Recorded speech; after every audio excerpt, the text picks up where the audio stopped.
these aren't just anatomy pictures. These are a way of viewing that system internally. And it gives you a means of viewing it. So you can look at the picture and say, oh, that's kind of how it looks like and what it does inside. So you can view it in that way. And it gives a natural and a holistic way of seeing it. As far as I'm concerned, it is how it works, but it shows the underlying principles.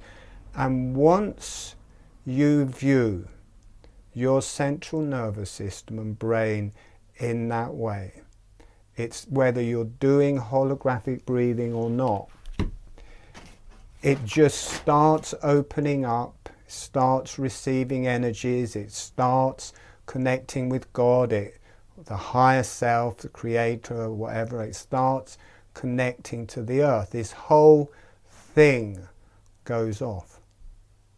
If you hold the image that is shown in the book, nothing happens. So you're not just learning anatomy with those pictures. You're learning how to view something that's already there, so that you naturally start ascending and grounding and evolving, and that this whole area, you can view it, and you can view it in a healing way. And that moves into transcendence and enlightenment. You know, the anatomy of the brain and central nervous system, it is the anatomy of the higher energies. It's also the anatomy of the mind. And by being able to view it, you're able to view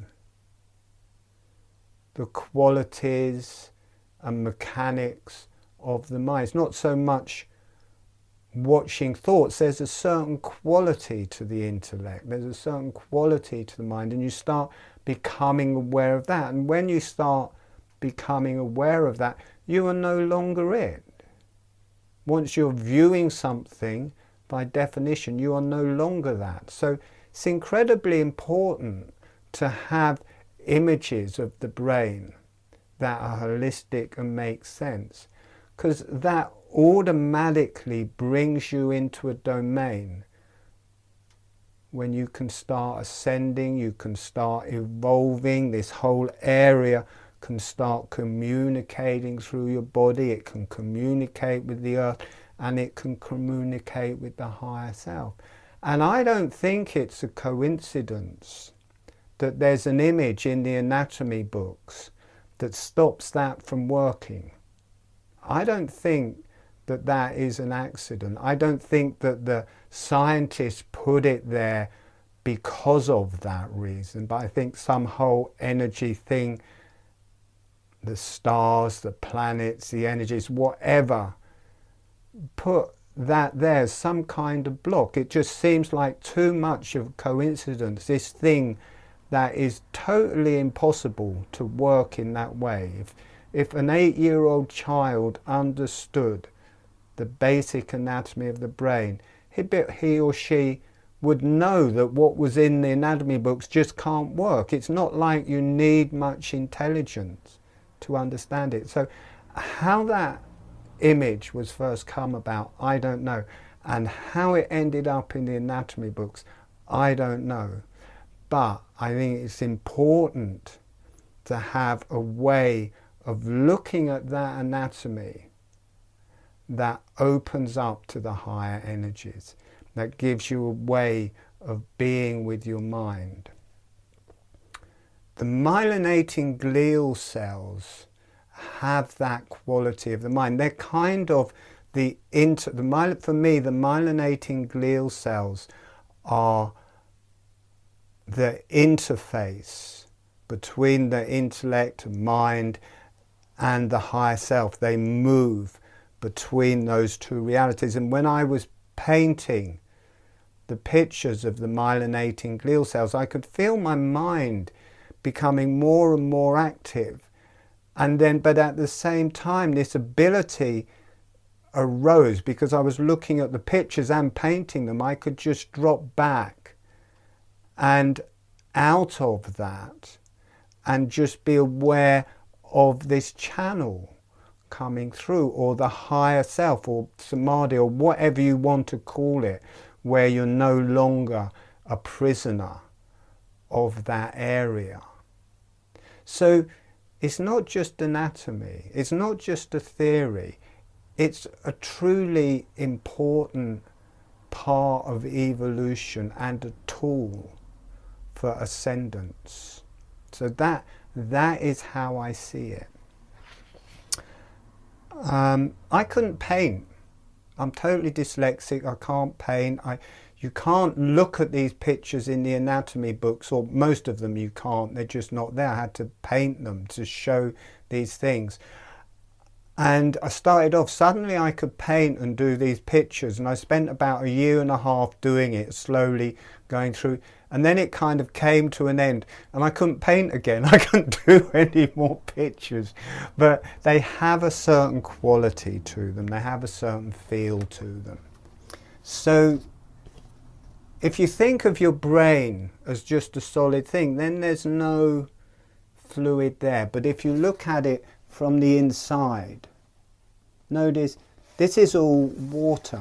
This is all 99% water, and then there's oxygen, salt and glucose. This is inside the body of the brain, and the cells are like sea anemone and seaweed, and there can be just a flow of fluid through all of this. This is a ventricle. There's no cells in the ventricle. So the whole body of the brain is like these. These astrocyte cells are holding it all together so that it just doesn't become a fluid. The tentacles from these little astrocyte cells, they hold it so that it stays like jelly rather than just floating around as a mush in your brain. And these are myelinating glial cells around the nerve there. As I say, you can look at those articles.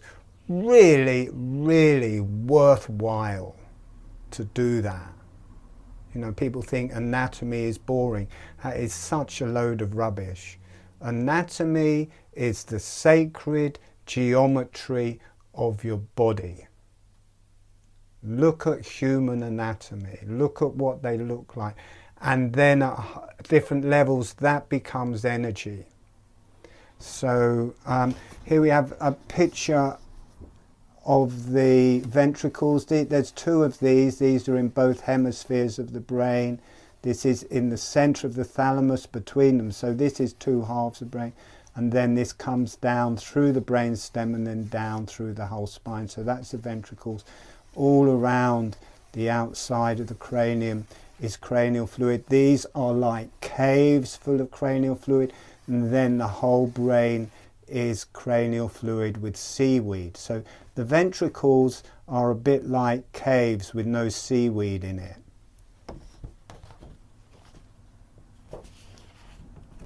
Here it is from the front. This is the thalamus. So at the back you've got the cerebellum.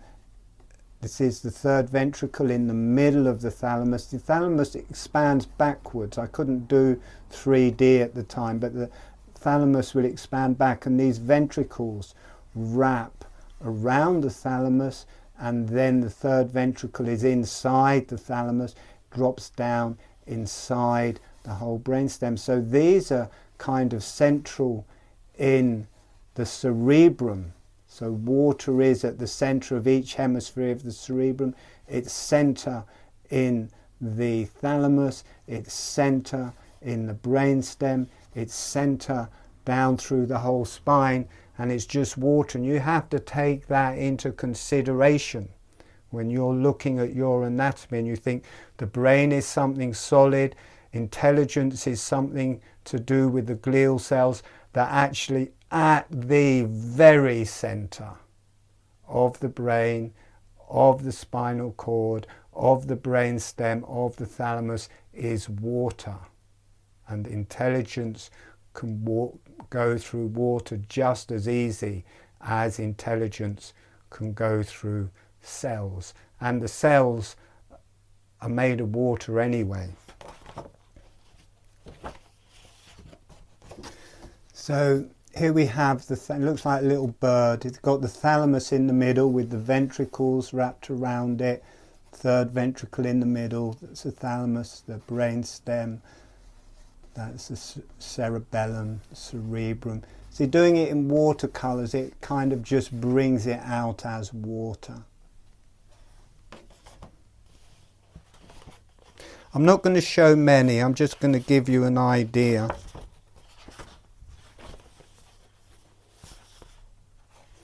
Here we have a nerve. In the images they show in the books, they say the cranial fluid can't flow down the nerves and it can't flow out through the dural membrane, which carries on around the whole system.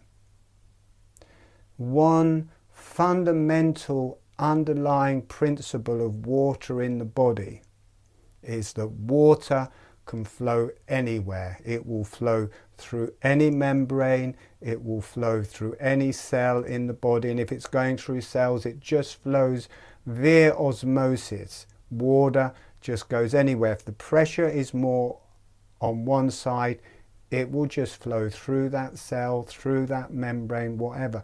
So to say cranial fluid, which is 99% water, can't flow down the nerves, can't flow out through the dura, well, 99% of it can do for a start off. So it's a ridiculous concept to say in the first place. And here we have, this is like the spinal cord here. These are all the myelinating glial cells. These, I draw this one near the beginning. These actually join together in the nerves. In the brain they're open, they join together, they make capillaries. There's no membrane, there's no nothing to stop that cranial sea flowing off down through the nerve. It blocks up your whole energy, having an image that separates your cranial fluid from the rest of your body. It's a strong thing, an image. If someone tells you, no, it can't flow off down through your nerves, no, it can't flow through the dural sheath, dural membrane. That gives you an image. It was massive, I mean huge, when I allowed that all to flow off through my nerves. And I go into it in more detail in those articles. But that is the lymph of the brain. The lymph of the brain is the fluid that's flowing off down through the nerves. So it brings you into the whole detoxing capacity of the brain to be able to experience that flowing off through the nerves. Here it is in the nerves, the myelinating glial cells. These, you can't do it in a picture, these are much longer, these are 100 times as long as they're wide. They have these junctions, but there's thousands of little tentacles joining backwards and forth at the junctions so the water can flow from one into the other. And this just gives you water or cranial sea capillaries that travel out through your whole body. So experiencing this as a word, experiencing these myelinating glial cells as a rubbery sheath, as the myelin sheath. If you've got MS and you've got that image of the myelin sheath, not much chance for healing there. But if you've got that image of these wonderful, incredible cells with the most phenomenal geometry. Again, I show that geometry in the pictures. It will give you, it's not anatomy is sacred geometry. It will give you the sacred geometry of the central core of your body and how it's transported out through every nerve capillary through your whole body. Okay. That's all the pictures I'm going to show. It's there, those articles are there. I spent a good 18 months I was homeless, I'd lost all my money, I was still dying of Lyme disease, I was living in a van and travelling up and down this sacred pathway, and I was beset that I was feeling it in one way and the anatomy books were definitely wrong. So I started painting these pictures. So my homeless travellings across Britain, I made these pictures and they're free for everybody. And I was parked up at sacred sites all along the ridgeway. It's got Stonehenge there, it's got Glastonbury, you can get to Glastonbury from it, it's got Avebury. There's just one sacred site after another, and I was just sitting at these sacred sites with little to nothing and just my van and me painting this anatomy. All right, and I needed that anatomy to get better from Lyme's disease. If I kept that old image, I probably wouldn't be here now. You know, it's not just it was for everyone else, but actually painting these gave me such a good image of my own anatomy. And I came to the last picture, I painted the last picture, and I did a little YouTube video which never got published, and I was just editing that, and this energy just started to pour through me.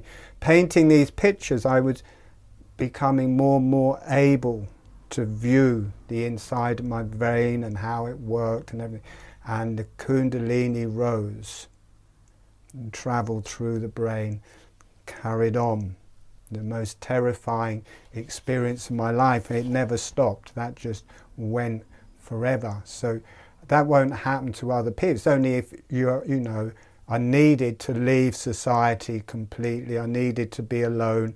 I needed to view that. All sorts of things came together. This whole spiritual event went off. It didn't feel very spiritual at the time.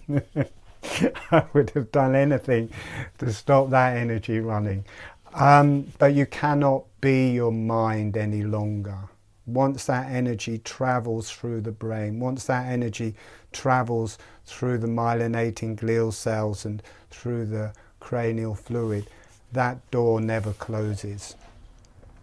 And it gives you're no longer what you were before, but you get this wonderful channel, connection to God, connection to the earth.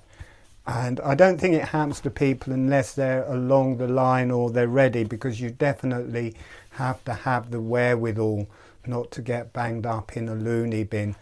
And I spent the next year kind of getting used to that. And then ever since then, the holographic breathing's just been coming through much more powerfully. I love this energy that's travelling through my brain now. I think that gets, somehow people on the groups pick that up, because for the days after the groups I can't access it in the same way, and all sorts of things are just, I'm assimilating all sorts of things for 2 days after teaching holographic breathing, and people say that they don't, it's not like it feels nice in the webinar, but for 2 days afterwards you'll probably be processing different things. And then on the third day, then I get that first rush of Kundalini really pouring through again. I think, oh my God, thank God, there's this energy now. What was the most terrifying thing and ongoing thing, it's not like you can escape from it, turned into such a beautiful and unbelievable gift, really. So, and I wouldn't teach holographic breathing for ages. I definitely wouldn't show the pictures to anyone. So I thought, I don't want that to happen to other people. But I now realise it's only going to happen to people when it's right. So I started teaching again. Now you're all here. So if your brains get blown out, I take no responsibility, by the way. And it'll all be right in 10 years' time when you get used to it. Until that point, forget about your life. All right. Okay. So the top part of the brain, the cerebrum, cerebrum here, it's 85% of the brain. There are no nerves for it to flow out from there. And as I said, there's all of this cranial lymph flowing off that's flowing towards the exits of the nerves. So this has to flow towards where it can flow out. And there's a tentorium, there's a membrane across here, and the brainstem comes up through it. It's all flowing towards the hole that the brainstem comes through. It flows into the ventricles and into the thalamus, and then down through that hole, then out through the cranial nerves, out through the whole face from the brainstem, flows down through the spine, flows out through the whole nerve. So, but for it to get through that hole, it goes through and around the thalamus, which is the third eye complex. The ventricle in the middle of that, it's got the pituitary gland, it's got the pineal gland, it is the thalamus, it's got the hypothalamus in that area. So all of the cranial fluid is channeling into that area. It's all going through those ventricles, through the thalamus, through the third eye, and it's picking up the quality of all of those energies as it goes through. Then it's going down through the spine, and it's water, it's got a memory that stays in that, and that's spread out through these nerve capillaries which go to every cell in the whole body. So that central core of intelligence flows through that and around that, down the spine and out to everything. So we're going to do that, and we're going to spend a bit more time with the arms and legs to get the kundalini. I'm rushing now because I know I'm late. All right, good. It's time to start.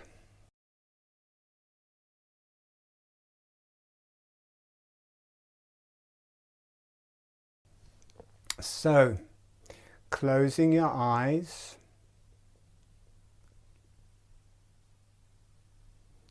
I'm going to turn my sound up a bit. Close it. Let me just, my mic. Let me just move my mic a bit.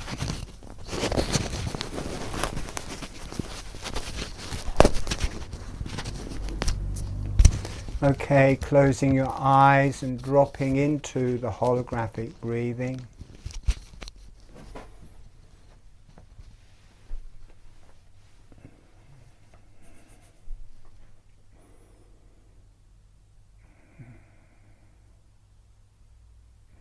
Notice how instantly it connects with the brain, how the energies start moving through the brain. As soon as you start doing holographic breathing, releases through your brain, through your throat, through your face, and through the whole body.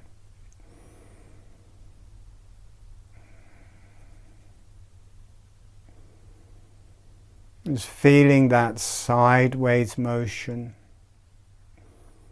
And notice how easily you just drop into holographic breathing. And if you're used to connective breath, leave a space on the in-breath and the out-breath. It's not connective breathing.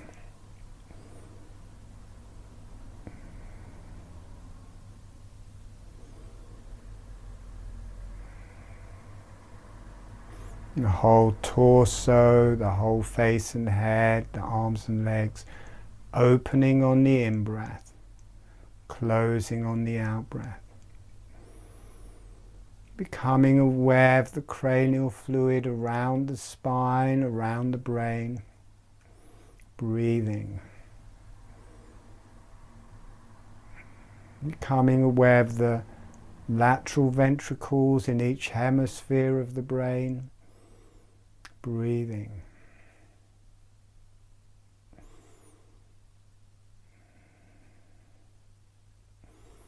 Notice to get to the third ventricle in the center of the thalamus, you have to drop back, dropping back to the back of your head. And in the center of your thalamus, there is the third ventricle. So you've got the lateral ventricles wrapped around the thalamus and spreading out into each hemisphere of the brain, and you're dropped back behind to view those. And then there's a channel coming from that across the top of the thalamus and down inside the thalamus, and you've got this circular ventricle in the thalamus.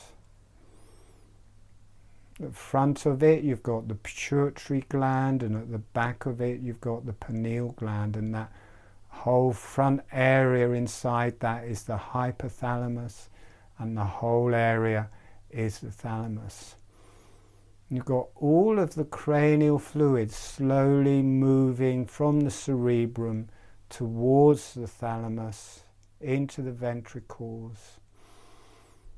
And around the thalamus you've got these things called the choroid plexus, and they're producing more cranial fluid with oxygen and glucose and nutriments.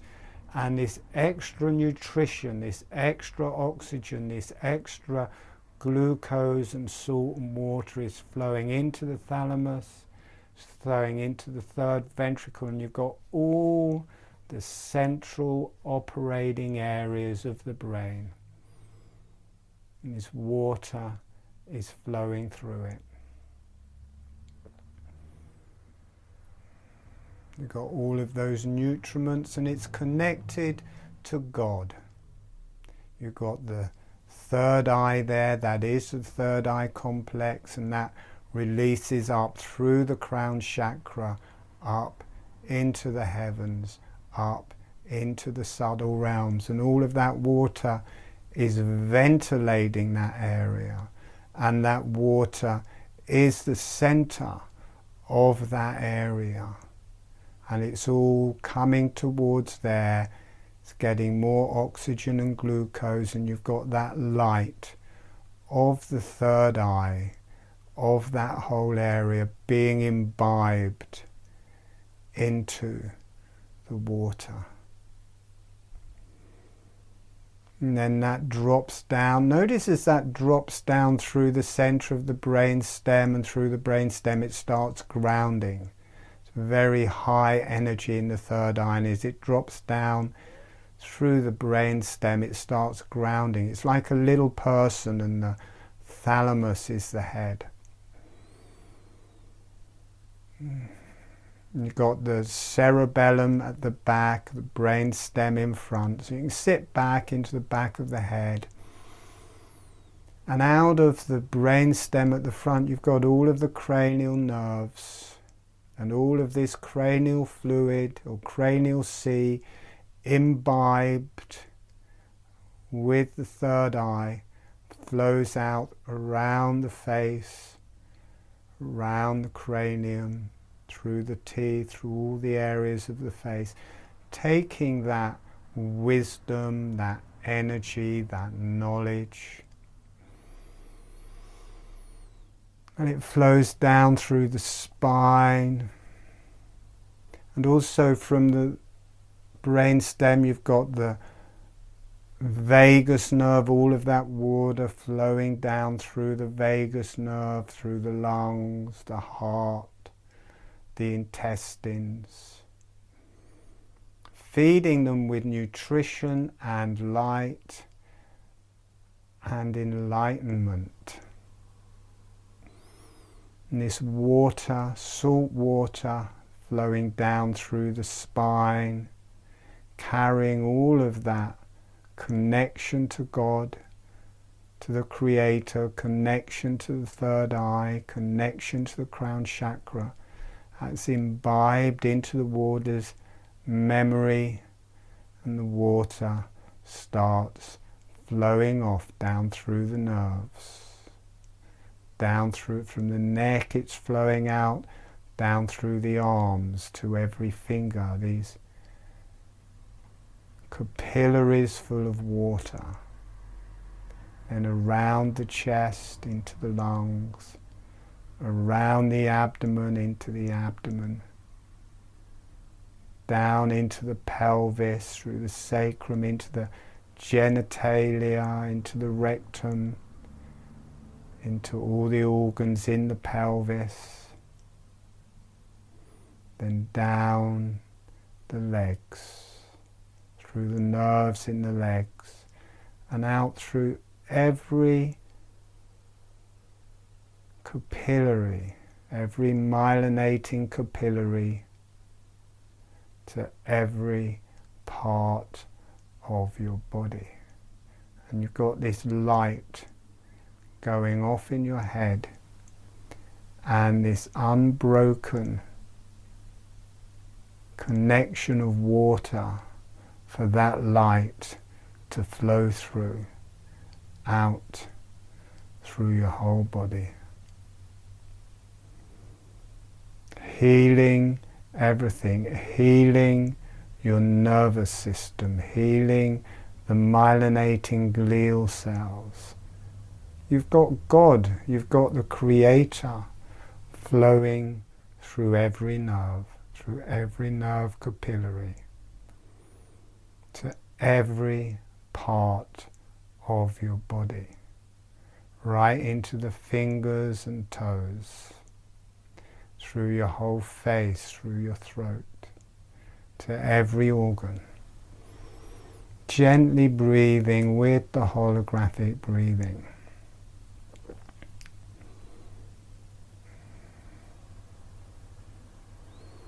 A lot going on around people's throats and thyroids.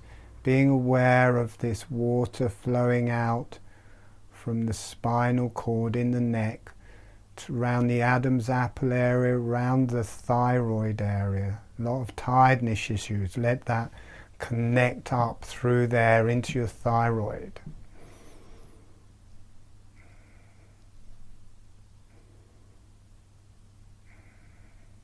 Let your hands, fingers, toes relax. Let those water of light travel down through the arms, down through the legs, and into the hands and feet, and into the fingers and toes.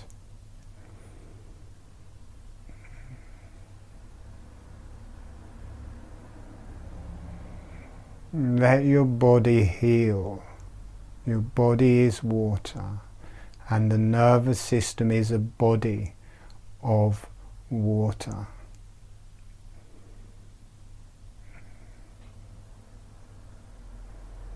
And you can feel the cranium is just full of water. It's just those astrocyte cells with all those tentacles hold it into a shape, but it's just really, it's 90% water with seaweed in it. And then the ventricles are 99% water. There's just no seaweed in the ventricles or around the brain. And this light comes in through the top of your head, this divine knowledge. Don't avoid the mind, don't avoid the intellect. That is the lower part of the higher self. Watch, sit back. You don't have to watch the intellect, you just watch the anatomy of the intellect, and then that gives you the connection to the Creator, to the subtle realms, to the beyond.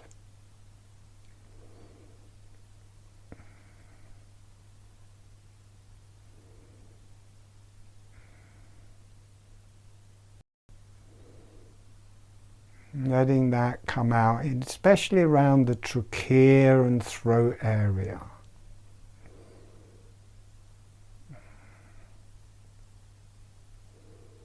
Let that spread through your whole body.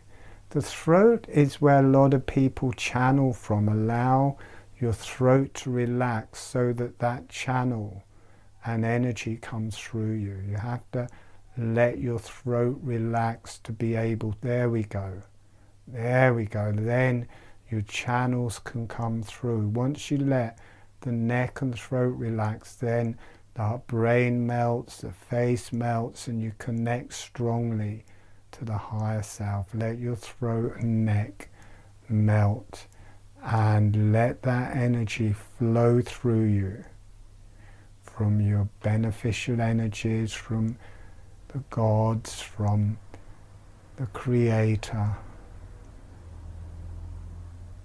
Let that heal you through and through. God flows through the water, or the waters. Intelligence flows through the waters. You are the creator. You are part of the creator. The creator is just creating itself. You are part of the creator. Allowing your kidneys to relax, lower back of your ribs, around the adrenals and kidneys. Let this release and relax.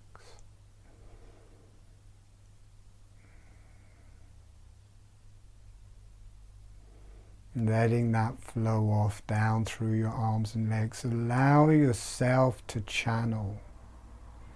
Allow yourself to channel through this water. Let your neck release, let your throat relax.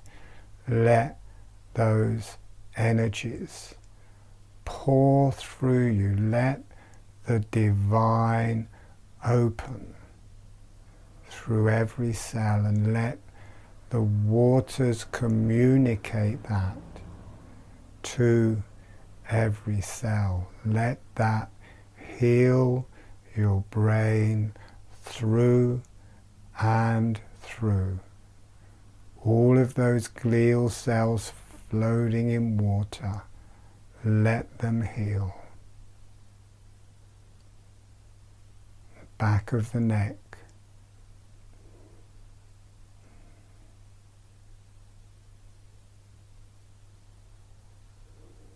Let the energies release in your spine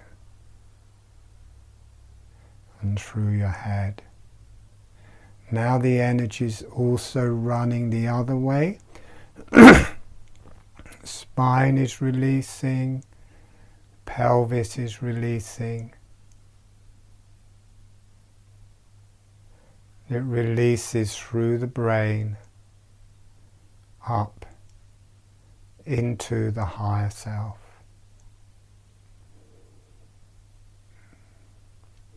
Your sexual potency becomes food for the gods. Kundalini releases. It's not for you. The Kundalini releases through your body. It heals through you, but eventually it releases through your head, and it becomes food for the higher self and healing for the higher self. Gently breathing with the holographic breathing. Feeling that flowing off down through the arms and legs. The arms and legs help to balance the Kundalini in the spine.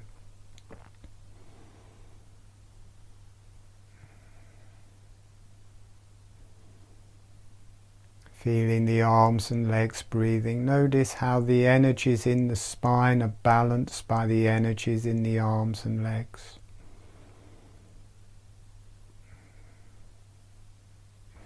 And when you get down into the hands and feet relate to the brain and cranium.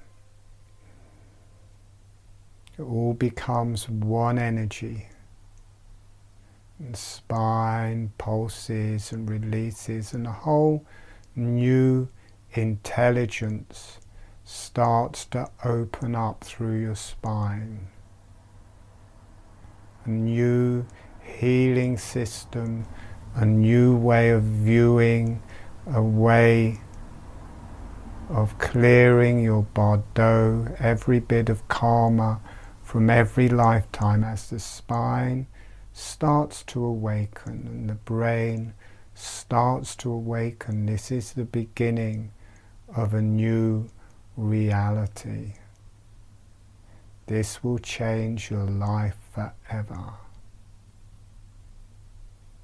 Once you start understanding how that energy works, you may feel the different vertebrae relaxing into position.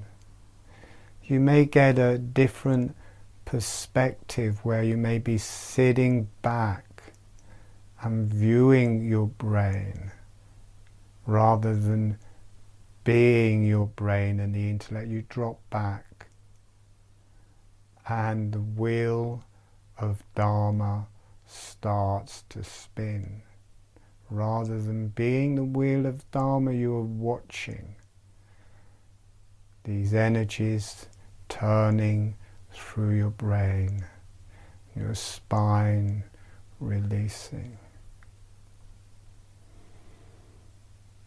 And there is our Kundalini through the spine. We're also connecting to that reality in the earth, through the feet, through the hands, and she balances this energy as the earth Kundalini rises through us.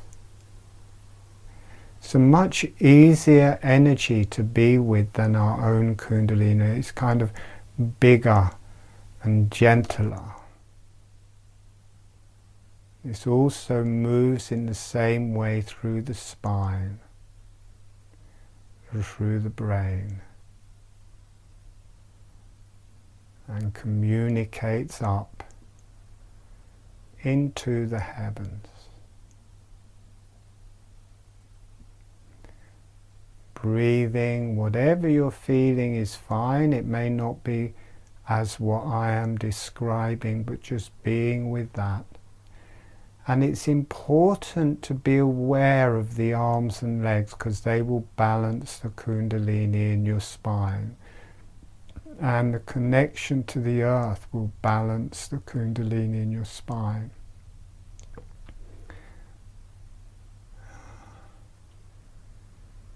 This will heal everything.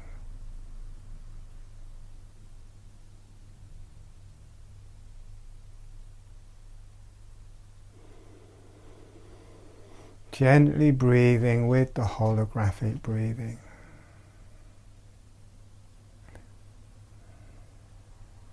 Letting your brain pulse. Letting the heavens descend.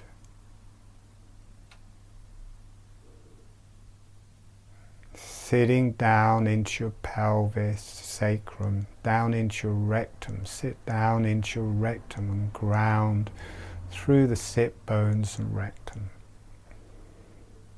And breathe. Especially being aware of the arms and legs.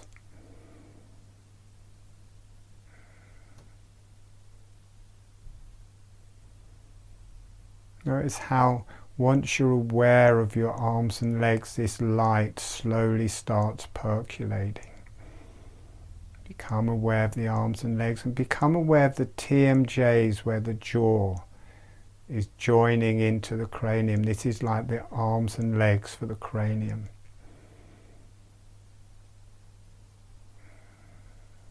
This starts running this energy through you, being aware of the arms, the legs, the very top of the jaw where it's joining into the cranium. Now it will release through your neck, cervical vertebrae. Legs relate to the abdomen, the arms relate to the chest, TMJs relate to the neck and the energies travelling through the face and brain. And when they all come together, the arms, legs, or the legs, arms and TMJs, when they're balanced and breathing together, this will open the third eye and the crown chakra. And that energy will move into transcendence through the top of your head.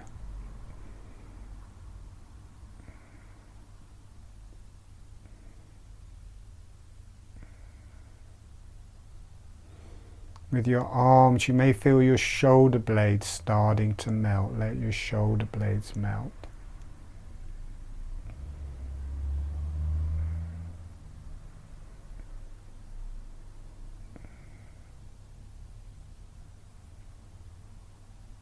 Okay, we're going to come back in about a minute.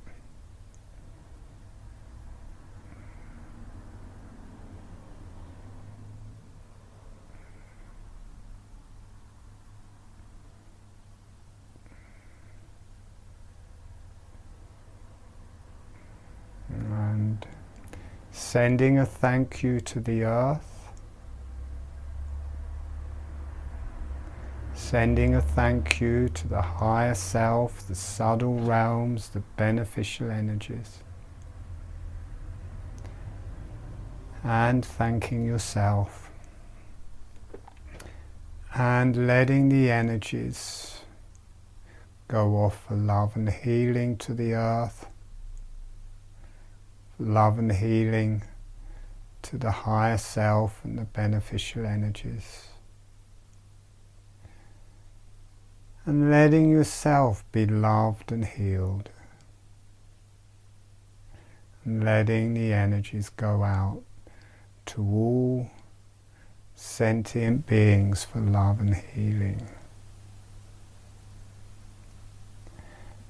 And when you feel ready, gently allowing yourselves to come back.